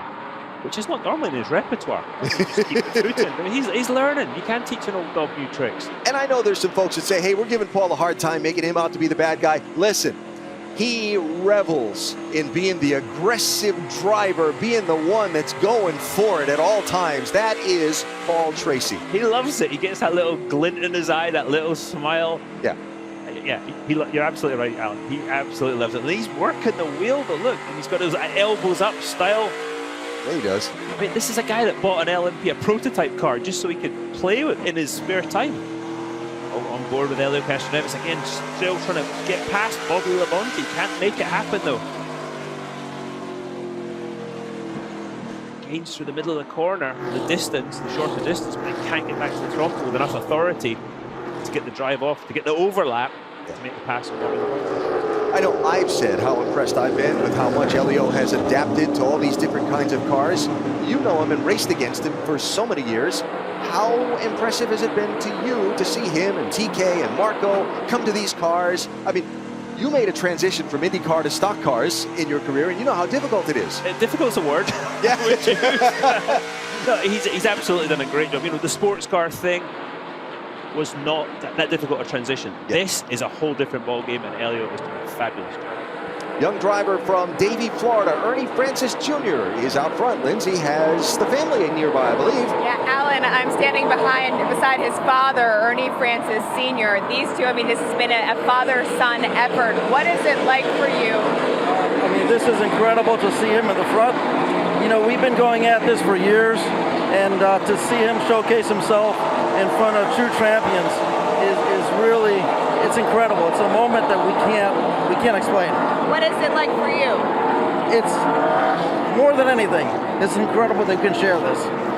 He told me today that he sometimes surprises himself when he comes into this series. Does he do the same for you? Yes, yes. Alan? Those are the two drivers that'll shuttle Ernie back to Road America tonight. 320-something miles in 5 hours, so he can be ready to race tomorrow morning at 8:10, starting at the back of the pack. It's a family affair. That's phenomenal that he gets to go to the races with his dad. I love doing that. I love, my dad was at most of the IndyCar races. You know, Paul Tracy's dad, all these guys. It's so cool to see. And actually, he's on board augmented reality again, but he's really carrying some RPM into the corner. He's getting off the corner well and carrying the speed down the straight. He's sort of gone to, I would say, 2/3 of the way to the wall line at the moment. He's in a different zip code right now to the other guys, aren't they?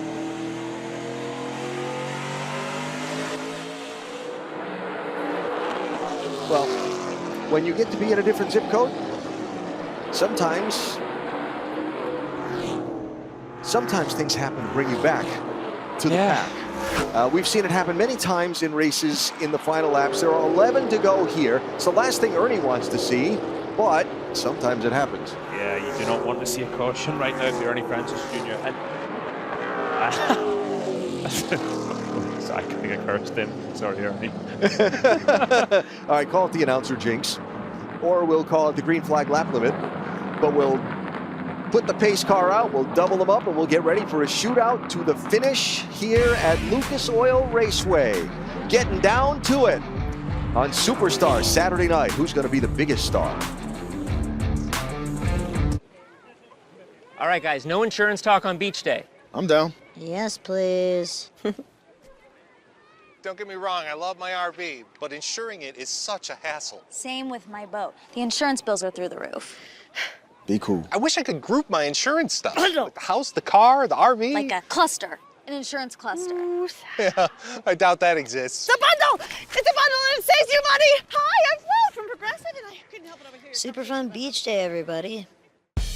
Our passion for protecting vehicles started in 1934. And we've been pushing the limits of performance ever since.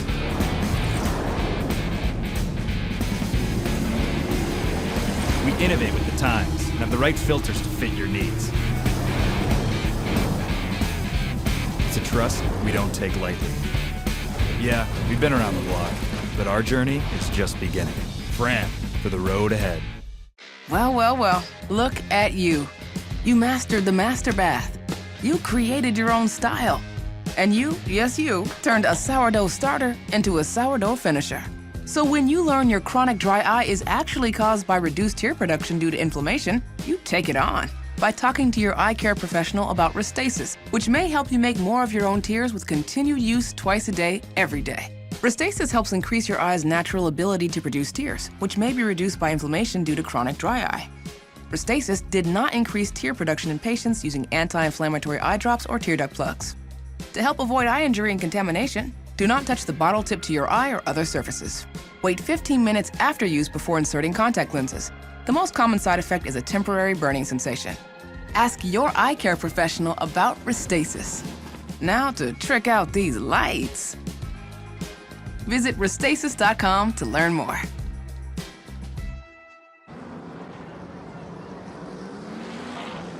We've seen some Independence Weekend fireworks in the air in the reaches around Lucas Oil Raceway. Will we see some fireworks on the track as we come down to the finish of our main event on Superstar Saturday night? I like what you did there, Alan. Yeah, I think you absolutely will. This last restart business is picking up. The slightest gain or loss is going to have a much bigger effect. So you've got to be perfect on this restart or you'll lose a lot of spots. The guy with the best opportunity to gain is Scott Speed in the gold car down on the inside. What does he need to do here? He's just got to get through the gears. I heard him hit the limiter a couple of times before. Elio Castroneves is also a man to watch. He's on the outside now, and he can really, if he gets a good restart, push Ernie Francis all the way into turn one and then set about trying to pass him. Will push come to shove? Who's going to win it? We're down to the final stages. Look at Speed trying to stay right there with Francis Jr. Green flag. Here we go. Oh, nearly Francis Jr. got loose off the turn 4. And the inside row, he's back to second. Scott Speed to the race lead. Bobby Labonte trying Francis for second. Castroneves is tangled up with Marco Andretti off turn 2 and a spin. Tony Kanaan is around. Yellow flag is out. And Kanaan manages to keep it out of the wall, but I think he's flattened all 4 tires. Did someone say something about fireworks? I think they might have. I think I saw Tony do that very thing in an IndyCar at Loudon, but then he hit there was a port John on the other side of the wall. I remember that. Yes, it wasn't pretty. Yeah, Tony just got loose down low trying to get back to the throttle.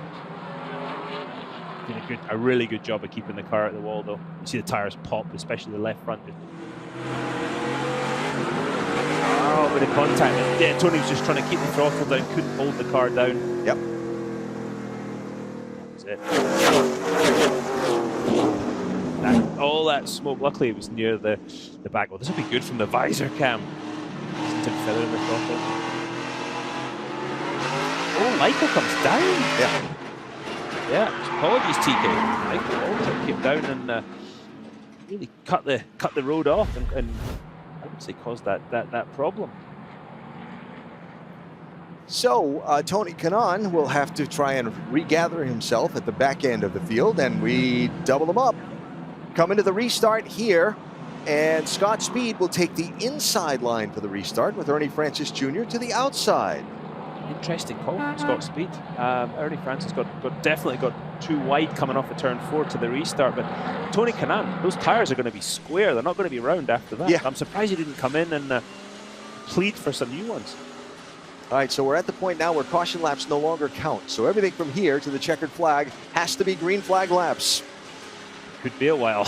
Look at Francis Jr. trying to get the restart jump on Scott Speed. They're going to go early, but they're all going to go green flag. 6 laps to go.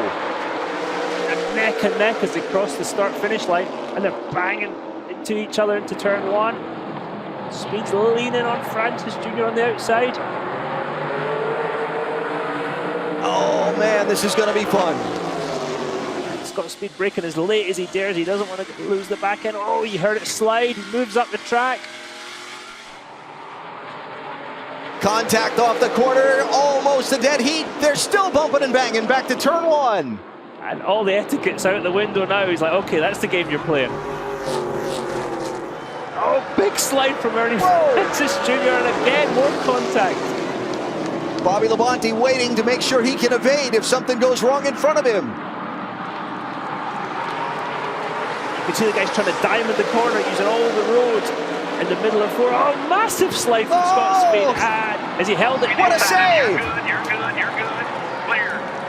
A phenomenal save from Scott Speed. But I think his right rear tire is just on fire right now. He has used that car up trying to race for the win. So it's Labonte and Castroneves now for second. Francis Jr. has gotten away. 3 wide to the bottom, off turn 4.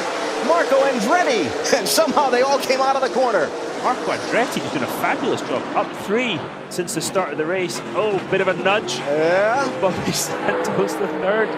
Tempers are beginning to boil a little bit back there. I see the 13 car involved as well with Paul Tracy and the yellow car to the outside. Santos just continually feeding the bumper to Marco Andretti. Listen to the fuel spin off the corner from Marco. Scott Speed fighting for all he can to hold on to 3rd spot. Contact, Santos into Tracy. And the caution is out. Tracy was really lucky to get away with that. He didn't stay on the brakes and ran down the track. Oh, and Elio and Scott Speed under caution get together. Well, what happened there? Big damage to the Castroneves right front corner. I think there might have been a slight disagreement. Difference of opinion, shall we say. All right, and so we finish the lap count with 2 to go. What happened here? Santos the 3rd to the inside, up, pushes right up into Paul Tracy. Nothing Paul Tracy did wrong there at all. But then watch as he comes down close. That was Willie T. Ribbs. Great job of avoiding. Phenomenal job from Willie T. Ribbs. think Paul was just used up there. Now, the Scott Speed and Castroneves thing. See if we can decipher that. I think the yellow's out. You see the... Yeah. So did he not see that the yellow came out, or did he do that on purpose? Let's see from Elio's side of things. That's Bobby Labonte ahead. Oh, I see. That Okay. was a payback from that. So you saw the car moving. That was Scott Speed, I think, getting into the left rear of Elio, and that was a little payback. Elio's not playing so nicely anymore. Oh, got a little nudge. Oh, and a big nudge. And another nudge. Getting his money's worth on Yeah, that. he really is at this point. Ray Evans going, oh, I think I want to be the fiberglass guy, the guy that supplies the vendor? fiberglass to the series. Yeah. There's the first part. All right. Yeah, that was pretty blatant by Scott into the left rear quarter. So by this point, Elio's pulse is not 139 anymore. You think? Oh, yeah, there's a bit of damage there. See the cooling hoses for the brake system. Yeah. Dampers. There you go, if you want to see what a racing car looks like underneath. There's a camera, that's the... Is that Bill Elliott's car? Yeah. There we go. It's always the cameras that get it. You ever noticed that? Well, that's why we have a lot of them. Well, this should be kind of interesting because now we've got angry people. We've got 2 laps to go in the race and another restart, and now it's going to be Bobby Labonte next to Ernie Francis Jr. up front with an angry Elio Castroneves right behind them. Bobby Labonte sniffs the win. Look out. If I was on that in one of those cars right now, I'd be just pulling the belts a little tighter, just, you know. Hey, let me tie some things together there. When Bobby won his race here back in 1991, he was running second, and Chuck Bound, great NASCAR, then Busch Series driver, was leading, and Chuck's safety belts came loose inside the car, and he had to slow down to reattach them, and Bobby got by him, and that's how Bobby won the race. Ah. Yeah, it's so difficult to drive when the belts come. Yeah, I've tried it once. Not the thing you want, right? Not much fun, no. Yeah. So they're picking up some debris, some of the fiberglass out on the racetrack that got shed in all of those collisions and things. And we're going to have a couple of laps under the yellow here, and you have the radio microphone in hand. Who are you going to go for? I think Bobby Labonte, yeah. Good Shall choice. we? Good choice. Bobby Labonte, it's Dario in the booth. Running P2, can you sniff the win? Yeah, hey man. I guess you're going to Goodwood next week. I'll miss you there. But yeah, we're so tight. There's no way I'm gonna get around Ernie unless something happens. But we'll just give it our best shot here. So we'll see. But you never know. Obviously, these last caution flags get kind of crazy. So we'll see what happens. Yeah, I think tonight's a night for surprises. So all the best, and yeah, I'll see you at Goodwood possibly next year. I hope so. Good. What you want? Have a good one, Bobby. Of course, the Goodwood Festival of Speed over in England, one of the great motor car events. Is that how you say it over there? The motor car events? Yeah, I think that might be the first time that Goodwood's ever been mentioned. Yeah. Lucas Oil Raceway. That's exactly true. All right, we're furiously dialing the radio up to see if we can talk to the young race leader, Ernie Francis Jr. Let's have a word. Ernie Francis Jr., it's Dario up in the TV booth. You're having a good night. Couple of more laps to go. How's it feeling? Looks like the last 10 laps taking forever now. Thought we had it there, and then that caution came out, really making it hard for us out here. But car's feeling really good. Just kind of trying to focus on the restart, get a good start, and try and hold it to the finish. Good man. I think a P1 trophy would make that drive to Road America a little bit more pleasant overnight. Yeah, definitely would be. Definitely make that drive a lot better. Hopefully we can make it happen. You're doing a great job. Keep it up. Ernie Francis Jr. Oh, very calm. Well, he may be expressing calm, but I think, on the inside, he's very... That's half the battle, isn't it? And by the way, and Dad is twice as tense as Ernie is. It's always the way. Oh, I yeah. hate watching friends and family members race. Yeah. So I was much calmer doing it myself. Well, he knows what this would mean for his son And of course, what they've already accomplished just by how well he's performed here. Yeah, absolutely. So go with those 7 in a row Trans Am championships. Yeah. But racing against, Bobby Labonte and Helio Castroneves and Tony Stewart and beating them all. Okay. On an oval. Yeah. Coming to 1 to go. So we'll get the 1 to go signal. We have 2 laps left to go on our feature. So it's a green-white checker to decide our main event. And there are, in SRX racing, unlimited attempts at a green-white checker finish. Could be the last 2 laps. Might not be, just saying. It's pretty interesting. That's an understatement. That might be the understatement of the night. Look for Marco Andretti though, P4 on the outside. Yeah. Damaged car of Scott Speed. 3rd on the inside. How about this? Ernie Francis Jr. was born 7 years after Bobby Labonte won that race I was talking about here at Lucas Oil Raceway in 1991. All right. Pace car better hurry to get away because they're already beginning to accelerate in turn 3. Labonte inside in the teal car. Ernie Francis Jr. in the yellow car on the outside. 2 laps to go. Green flag is out. Stunning slide from Ernie Francis Jr. coming off at turn 4. He's managed to stay to the outside of Bobby Labonte.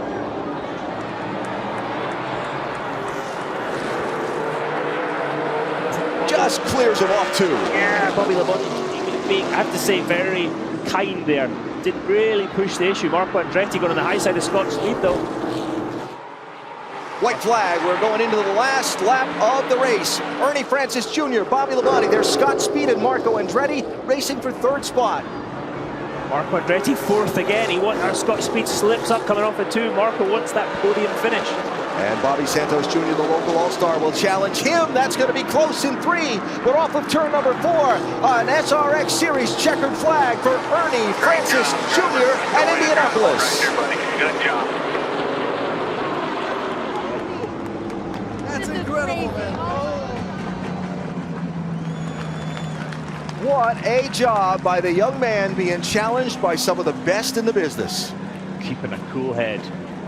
Phenomenal job by Ernie Francis Jr., 23 years old, and winning in a field like this. Incredible. By 18 years, the youngest winner in the Superstar Racing experience so far in our debut season. I'm sure it'll be a great victory interview when we talk with Ernie next from Indianapolis. We've got a lot of action, fireworks at the track. Matt Yoakum standing by.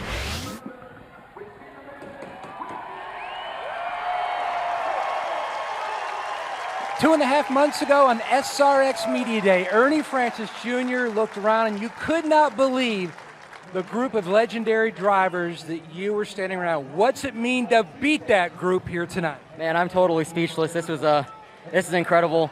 Man, those last 10, 15 laps, they felt like it was an eternity out there. What about Ernie Francis? Hell yeah. Those last 10 to 15 laps felt like they were taking forever. All the cautions, I was just trying to focus on a good restart. Me and Scott Speed went at it for a few laps there side to side. I didn't know how that was going to end up. Got a few donuts on the car, but man, couldn't be happier with it. This is super incredible, and just can't thank everybody from SRX, Ray Abraham, Tony Stewart for giving me this opportunity, our partners, Wings and Wheels Foundation, Future Star Racing, the Bonacani Fund. I mean, this is unbelievable. This is going to make that drive to Road America tomorrow a lot better. The last 3 restarts, you had different issues in different ways. The last one, you were sideways coming to the green. What was it like, a sense of relief when you finally pulled in front and you could see him in your mirror? Yeah, I was playing around with gearing, trying to see what would work. Second gear was spinning off turn 4 there, so I tried to roll through 3rd. And that last restart, man, I got real sideways, but I stayed in it. I didn't want to lift there. And man, when I saw that I cleared Labonte there, that was a good feeling. I just had to get through a few turns clean and just ran my race and took it home. Congratulations, Ernie Francis Jr. He's got some extra baggage going back with him to Elkhart Lake tonight. Lindsay? Oh, goodness. And if you thought he was nervous, how about his dad watching those final laps? Here's a look at your final results from Lucas Oil Raceway tonight, our 4th race in the Camping World SRX Series. Ernie Francis Jr. making history all the way down. You see Bill Elliott wrapping it up. This just happened. Fireworks at the racetrack. Helio Castroneves and Scott Speed getting into it. They're talking to each other, getting a bit heated. What I can tell you we saw right after this was Helio walking fast, very briskly, walking away, obviously fed up about something. We want to give you a look now at our remaining schedule. Saturday night, Superstar Saturday night. Slinger Speedway is next week, and then we wrap things up at Nashville. Ernie Francis, your winner. Bobby Labonte holding off for second. Scott Speed finishing third. So for Alan Bestwick, Brad Doherty, Matt Yoakum, and Dario Franchitti, I'm Lindsay Zarniak saying so long from Lucas Oil Raceway. Coming up on CBS next 48 hours. Congratulations to Ernie Francis